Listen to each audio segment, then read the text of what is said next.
This is Kirk Franklin, and I just want to say these damn kids don't appreciate shit. You just had to whoop their ass and kick them on their fucking neck and knock their motherfucking ass out. I'm sorry. I apologize. This is Kirk Franklin. You listen to the X and Y show. The opinions expressed on the X and Y show are the sole opinions of the host. Please note, there is no intentional desire to offend any member of the listening audience. With that said, if you still feel offended, tough shit. It's time for the X and Y show. With your host, Mr. Roosevelt. He talks about man topics, lady topics, and relationships. He talks about love, sex, and infidelities. He even gives good tips. There is no other show that compares to the X and Y show. Oh yeah, sit back, take your clothes off, and relax. It's time for the X and Y show, where real relationship issues are talked about and addressed. The only place on the planet that tackles the topics that everyone wants to talk about, but no one is brave enough to address. Nothing escapes X and Y, baby. Now, here's your host, Roosevelt Colbert. And greetings. Welcome to another segment of the XY Show. I'm your host, Roosevelt. And we are, September's already gone. October is the 22nd. We only got one more week in October. Next week is Halloween. I don't believe how fast this damn shit is going by. Now, you know how I feel about the birth months. September, October, November. My birthday's in November. DM me. I give you some good birthday gifts to get me. And ladies, I do take pictures. December is the favorite, of course, Christmas. That's that's the best holiday in the world. So I'm already gearing up for that. But we almost gone. The birth months are halfway gone. I can't believe this shit.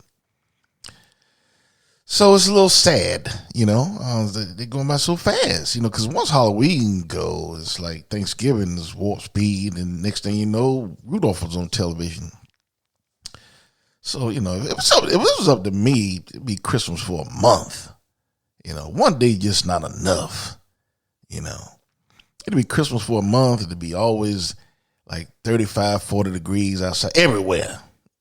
Even in Nevada, it'd be 40 degrees.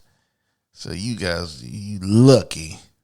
I'm not controlling that shit. But anyway, tonight's episode is a very serious episode that I wanted to speak about and talk about for quite some time. I just never had the opportunity and just kept putting it off. I don't know why. But anyway, better late than never. I got around to it. So I wanted to talk about suicide. And suicide affects so many families, across this planet. Because every nation has a problem with suicide. Some more than others. But, I think it's a problem that definitely affects society as a whole. Rich and poor, young and old, famous, non-famous, is something that affects everybody. So, I think that if suicide or someone who is suicidal is caught early, perhaps they can be saved. Perhaps they can be taken back from that dark place.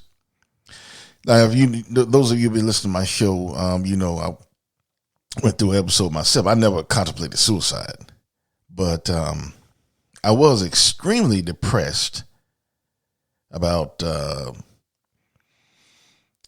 was that, like 12, 13 years ago, somewhere around there. around 2007-ish, 8, somewhere around there. So, like 14 years ago, 13. Give a little, take a little. Well, at the time, I had 3 degrees, had vast experience, and I could not find employment. And I became, my blood pressure, I never had high blood pressure. My blood pressure shot up because I was worrying, went through my savings. I was pissed. I was fucking pissed. I was really pissed. Didn't want to see nobody. Felt like a failure in front of my parents.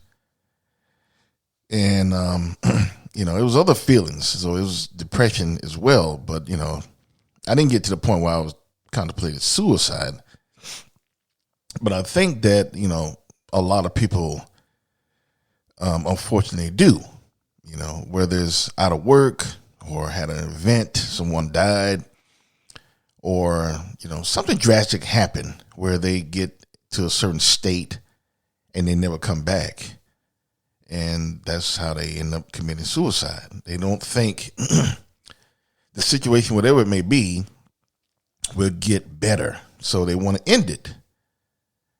And I think if we catch people in that stage before they get to that where there's no return, perhaps we can save more people. So, like I said, it happens to everyone, celebrities, non-celebrities, veterans. A lot of veterans commit suicide, especially if they, suffer from PTSD. And definitely no one is doing enough for veterans. But no one is getting the help that they need. But even if they were offered the help, would they take it? So I think society as a whole have to learn how to say that, getting help is okay. You're not crazy. You're not weak. You're not a failure. You just need help.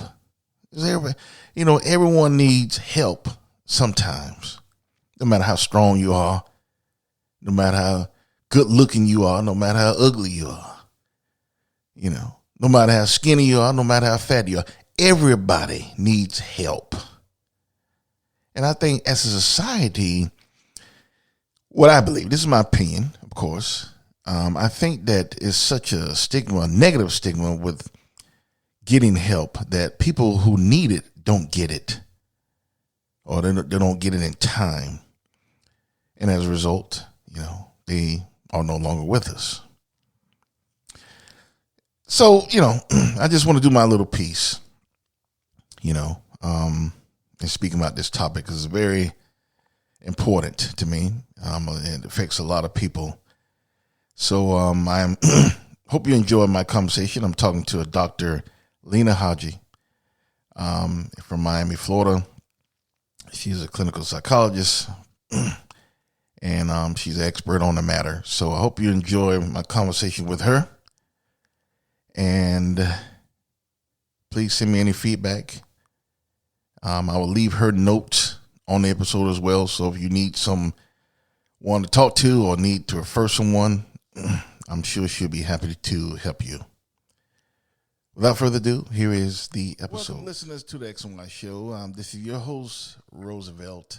This is a very sensitive topic to me, something I wanted to speak about for quite some time. I don't know why it took me so long, but better late than never.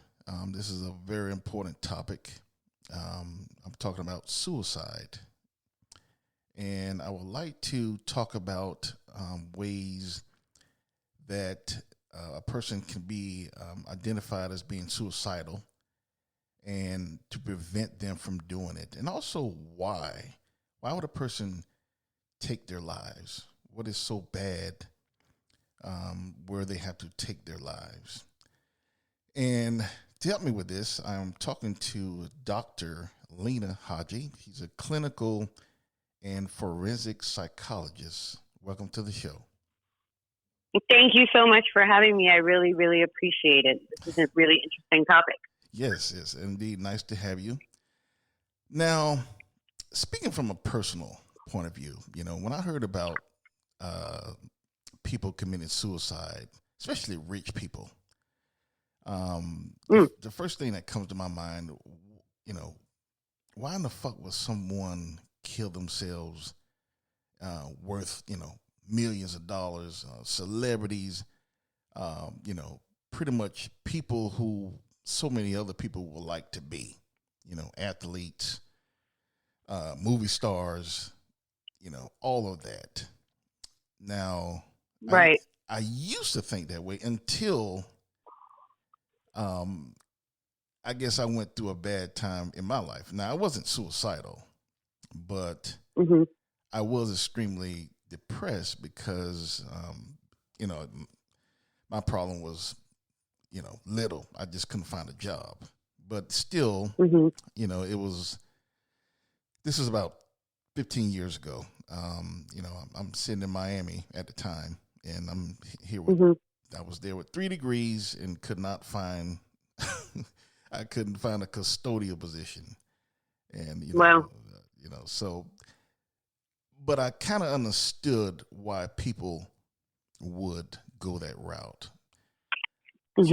So I guess what I'm trying to say is,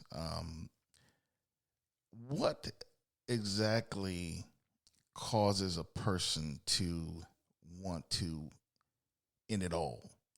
What is it? I know depression is one, because I was extremely depressed, but it was not to the point where I wanted to kill myself. But I think, and correct me if I'm wrong, when someone stays depressed for a long amount of time, that's when they become suicidal, correct?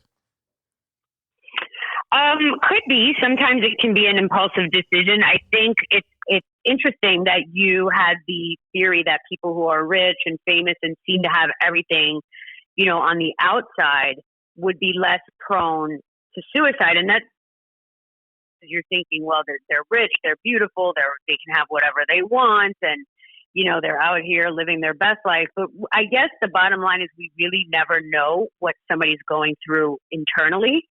And that age-old saying, money can't buy happiness. I believe that. I think if anything, somebody who has everything that you think that they would want in terms of external factors, money and cars and yes men people kind of around them, but you still feel that internal void, it almost could make it worse, because you're trying to get your hands on all these external things and they're not filling that internal void. So, to think that people of different socioeconomic status would be less prone to suicide, I guess there's some research to show that, more impoverished people are more likely to commit suicide, but it definitely doesn't protect somebody from suicide 100%.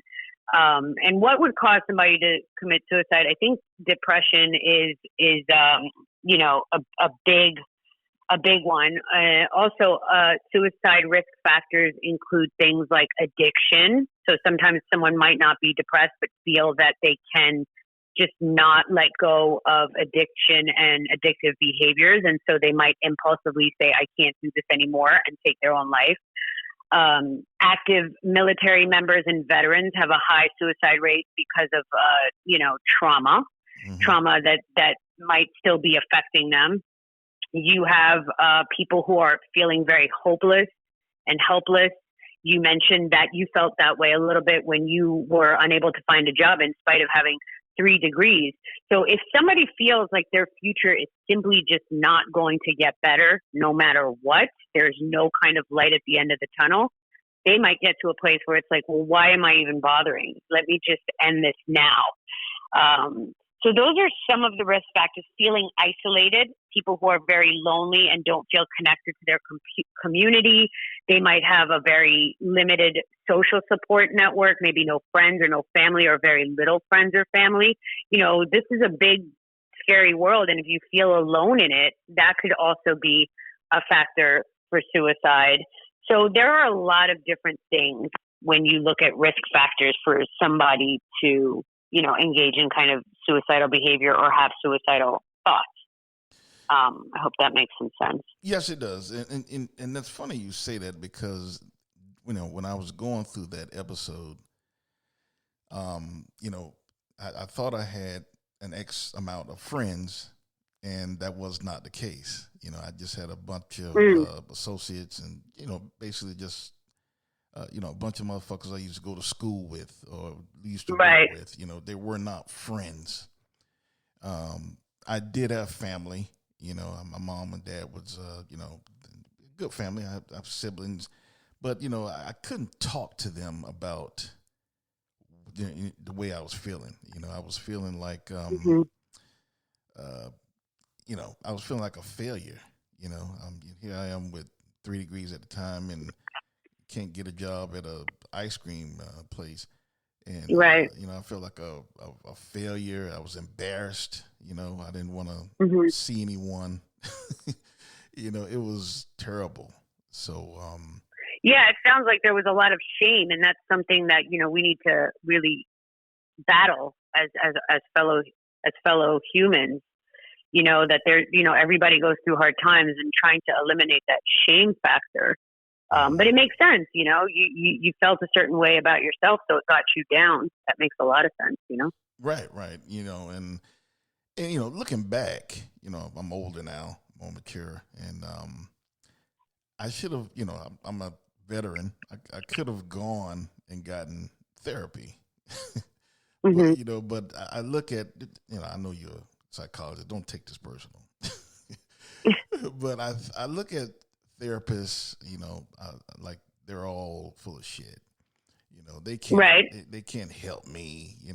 I'm just gonna lay on a couch and tell them my problems, and they can't really help me. So I thought it was a useless thing to do, but that was wrong. I know, and I think that's what a lot of people who are going through whatever, they don't get the therapy, that they need to kind of bring them out of that. Correct? No, I totally agree, and I see where you're coming from. And even as a psychologist myself, I've certainly felt that way when I've had low times in my life. Like, well, you have all the book smarts, so what is somebody else going to fucking tell you that you don't already know? Right. So you're not alone in feeling that way. I think there's a lot of there are a lot of people that are like, what is telling my problems to somebody else possibly going to do for me? And a lot of, you have some book smart therapists who you think have no life experience, but the bottom line is, even just talking to somebody who has studied this, and obviously I'm biased because I'm in the mental health field, but I feel where you're coming from, because I've had that same kind of thought myself. But it's to realize that people in mental health are typically, you have bad apples in every kind of profession, but are typically trained to actively listen and actively help you change your perspective and help with your mood and your behaviors and your thought process in a non-judgmental way. That's the key, to build like an empathic relationship in a non-judgmental way. And I get that. I worked in prisons for 20 years. And so I'm talking to, murderers and rapists and gangbangers, and they're looking at me like, okay, you're going to come up in here and you're going to think for 1 second that you know what the fuck I'm going through. And I get that. I have to respect that. I have to come at them with a respect that, like, look, I'll never know what you're going through. Of course, I don't know what it's like to be locked up away from my family, loss of freedom. That doesn't mean that I can't still come at you from a different perspective and kind of help meet you where you're at and see how we can do this together. You know what I'm saying? Right.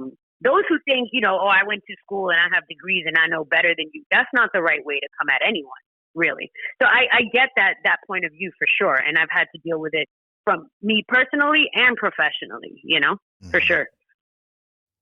Yeah. And it's also embarrassing, I don't want to be going on the couch and leaving the office and thinking the doctor's saying this crazy motherfucker, I was worrying about the wrong things, but that's what I was worried about. That's why I didn't seek help. And that's why a lot of people who are going through some things, whether it's can't find a job or divorce or whatever is getting them down, that's why they don't seek help, because, it's kind of embarrassing to go talk to a quote unquote shrink. You know what I mean? Right, right. And a total stranger at that. I mean, why would why would somebody think I'm going to go spill all my problems to a total stranger and this person's supposed to help me? Exactly. That makes total sense. That makes total sense. I think what it is, and you talked about embarrassment and kind of shame, like kind of, we live in a very machismo society, and that doesn't just pertain to men, but also women, pull yourself up by your bootstraps, kind of get over it, get yourself together. But when you're really clinically depressed, we need to realize that that's something that goes, it's like anything else. It's like diabetes. It's like cancer. It's a change in your brain where you need actual professional help in order to come out of that. So I think a big part of suicide prevention is really breaking that stigma, that kind of embarrassment and shame of damn, I don't want to enter an office and talk to some strange person who just read a bunch of books and tell them my problems. How are they going to help? Right. But it makes sense, right? Mm-hmm. Exactly. Yeah. I mean, and that's kind of what I want to help do. I'm all right now. Mm-hmm. I'm not depressed. I'm good now. I'm working and got a good job and stuff. But and that's something that I also want to get across, that it does get better. You can't stay mm-hmm. fucked up forever. You're gonna find mm-hmm. a job. You're gonna find another girlfriend, or you're gonna find another boyfriend. Mm-hmm. It's not gonna stay fucked up forever. And that's the key, where we just, some people just, I can't take this anymore, and they just check out, and, they don't give it a chance to get better. So.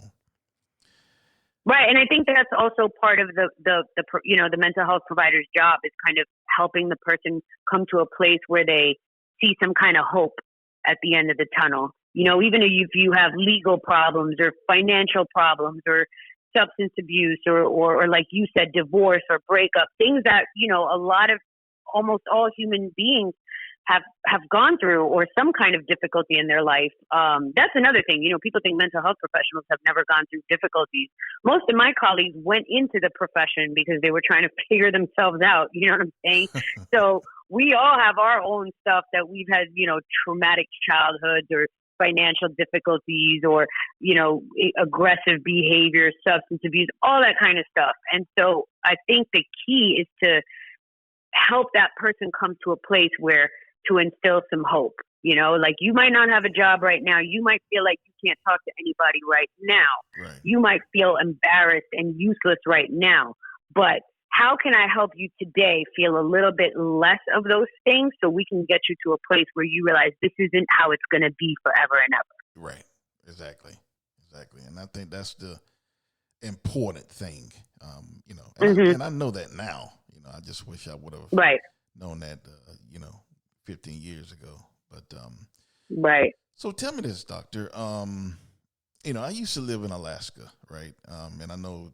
Oh wow. You being in the mental health field, that the suicidal rate in Alaska is extremely high. Mm-hmm. If you didn't know, it is. It's. I did actually. That's very interesting. Yeah. It's especially if you live out in the boondocks, like right. the bush they call it. So when I stayed there, this was like 18 years ago, something like that. And there was this guy that I worked with. He was a good guy, and we worked together for about 2 years. And then one day he didn't show up to work. And so, everyone figured that he was calling out sick, and it turned into a week, then it turned into 2 weeks. So finally, they went to check his home, and he had committed suicide. And this guy was, I guess the tears of a clown type thing, You never thought that this guy would kill himself. I mean, he always seemed happy. Always, he was very successful, he was a leader in the organization. He had everything from the outside. So I guess my question is, I used to sit right next to this guy, and I didn't suspect anything. He looked normal to me.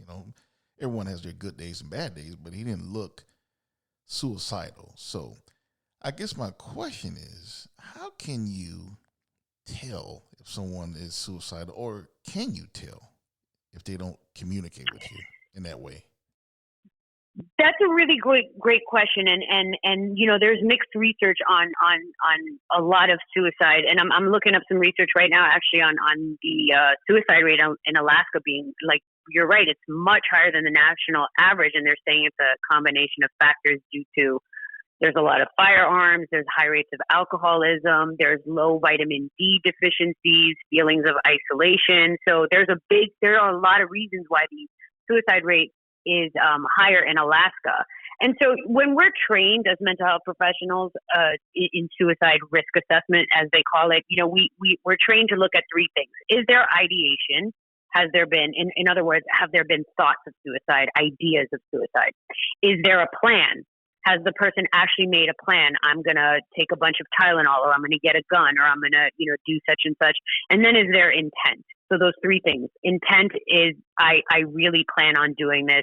If I don't get this job, or if my ex doesn't come back, I'm going to do this.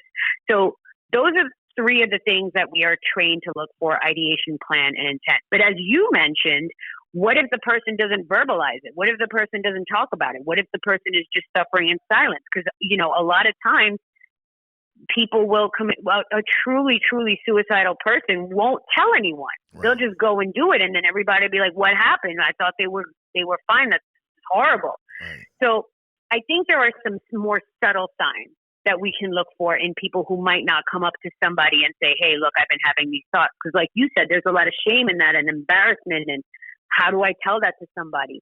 Mm-hmm. So a lot of the more subtle signs of suicide, we really want to take what's called a biopsychosocial model, which means we're looking at biology, we're looking at psychology, and we're looking at sociology. So if you're looking at the biological model, do they have any medical issues?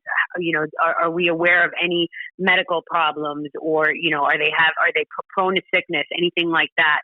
Low vitamin D is shown to cause depression, or there's certain biological things that can cause depression and suicidal thoughts. Then we want to look at the psychological. Is this person isolated? Are they using any kind of drugs or alcohol? Do they have a trauma history? Do they have social support? Do they have family and friends? All those kind of psychological factors. And then again, the sociological factors. Are they in an impoverished neighborhood? Are they in a neighborhood where they have no access to resources? Are they lacking health insurance? Are they kind of somebody who wouldn't really go to therapy? And then you look for more specific signs.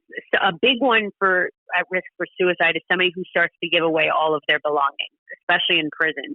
So you'll see inmates who will all of a sudden, they'll be in a good mood. They won't seem depressed because they've already made the decision. That's another thing. When people firmly make the decision to commit suicide, they actually won't look depressed. They'll look happy because they're at peace with their decision. So you see people giving stuff away, giving away clothes, giving away belongings, giving away. Well, why are they giving this stuff away? Well, because they don't plan on being here much longer. So that's a subtle sign of suicide. Is this person isolating more? Are they ignoring text messages and phone calls? Check on your people. You talked about having acquaintances from school that were never really friends. And I think in today's world, we see that a lot, where we think we have friends, and then when shit hits the fan, it's like, well, damn, where are my people? Right. Check on your friends, call on them. Hey, how you doing? Just be an ear for them. You don't have to be a shrink. Just kind of say, tell me what's going on. Right. Are you eating okay? Are you sleeping okay? Are you working? Are you hanging out? Are you exercising? Are all that kind of, primary stuff that we forget about.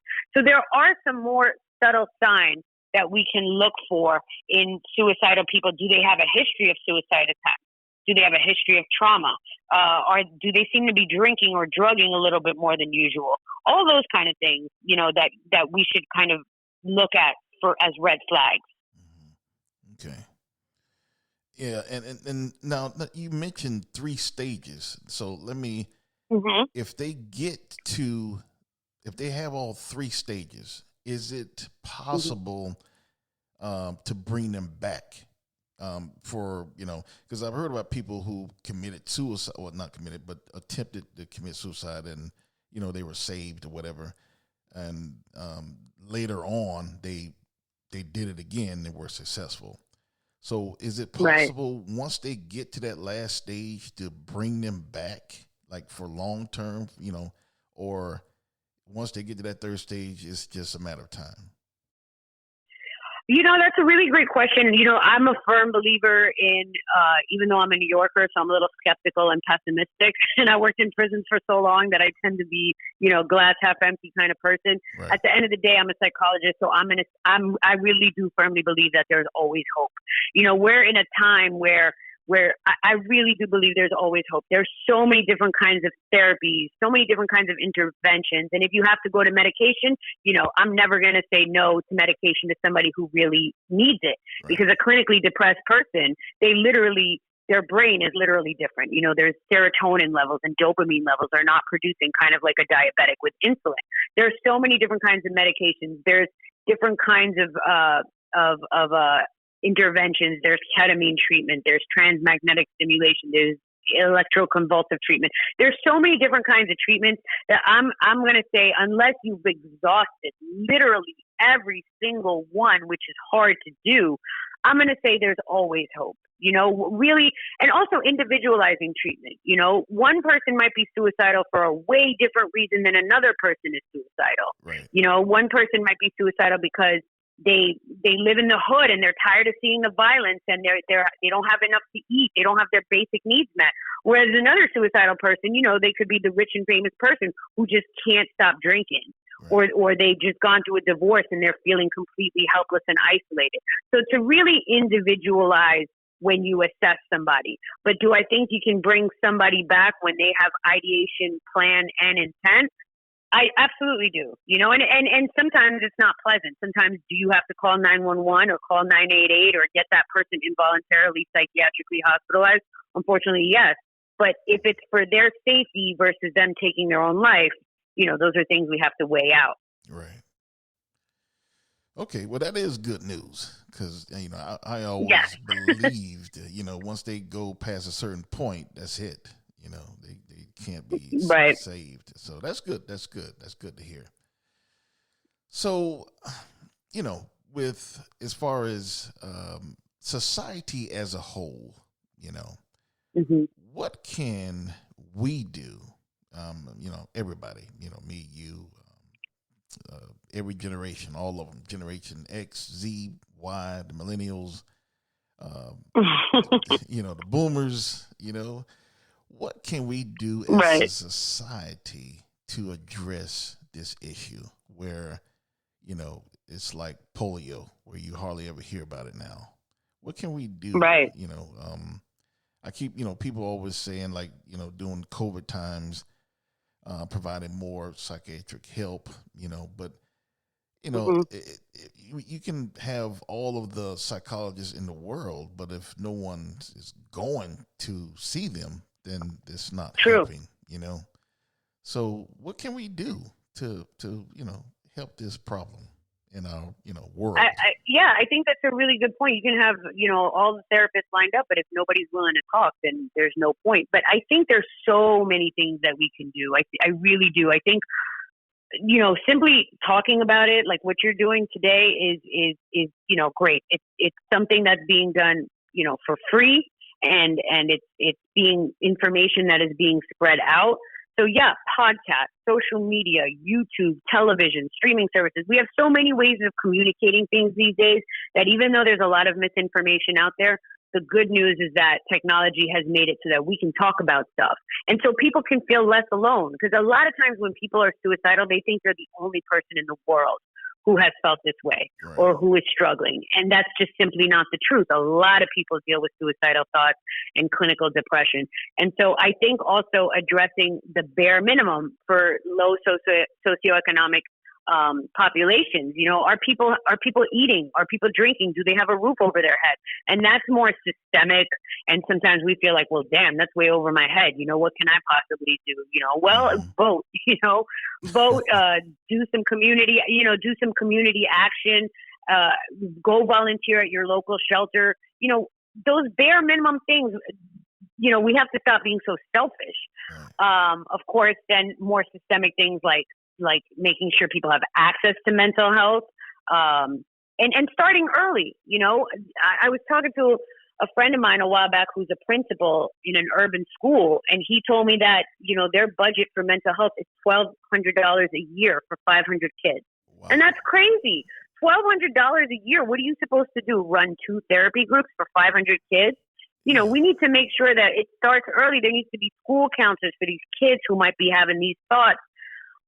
Promote connectedness, peer programs and free sports and free art and free music in your local to make people feel connected. And then, teaching coping skills and problem solving, that takes, an hour a day, half an hour a day to teach young people or even middle-aged or even older people, nursing home people, coping skills. Like, okay, you're feeling down. What can you do?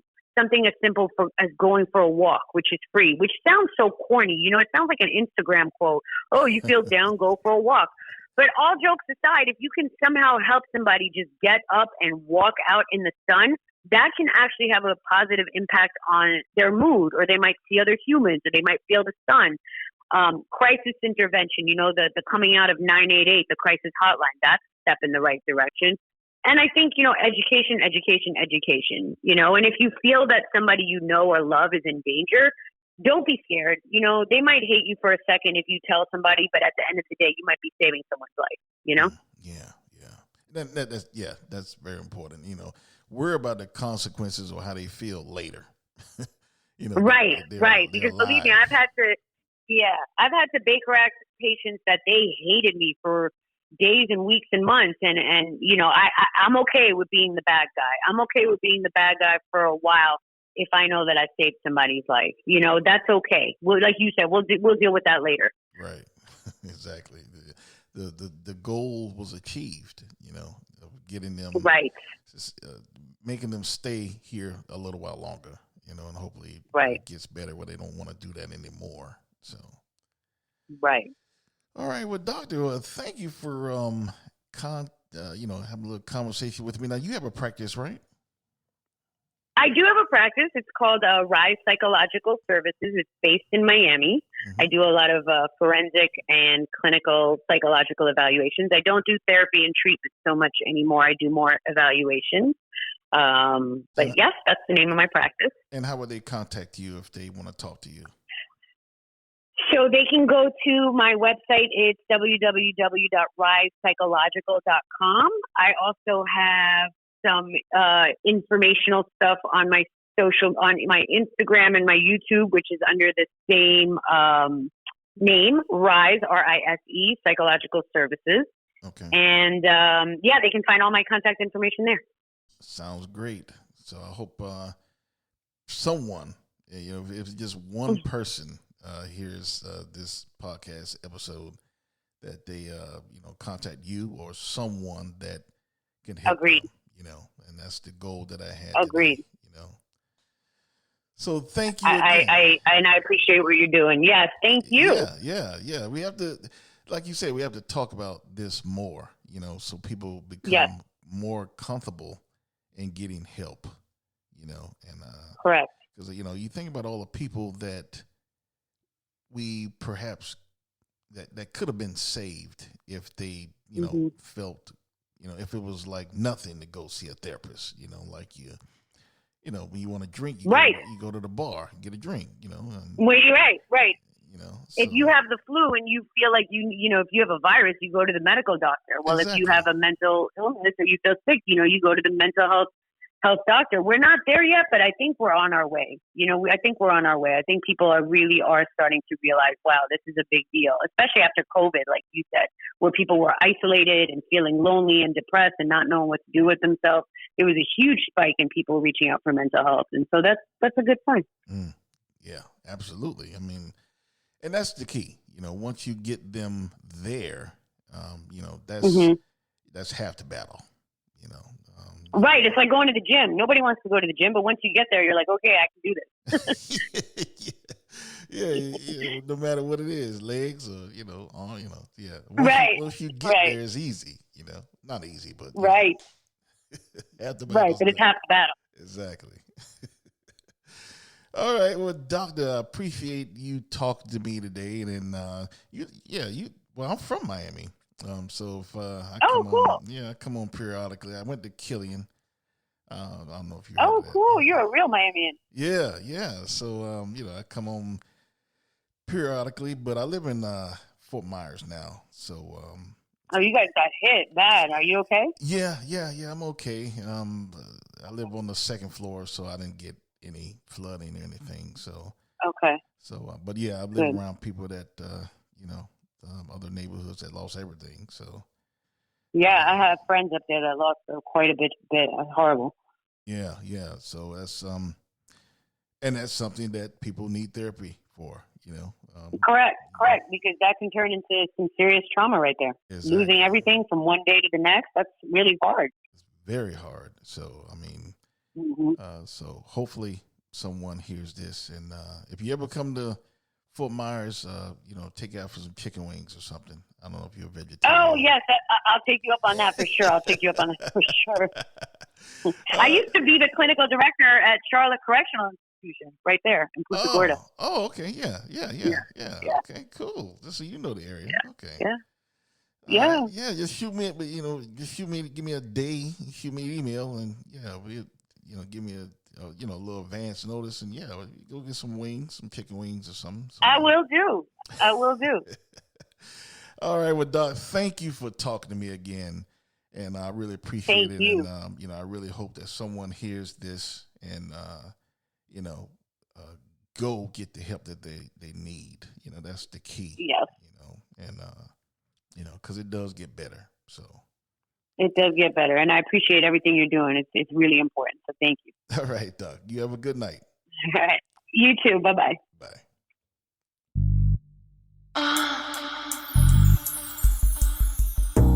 You've been listening to The X and Y Show with your host, Roosevelt Colbert, the place where real relationship issues are talked about and addressed. Join us next time. You can now put your clothes back on. Or not.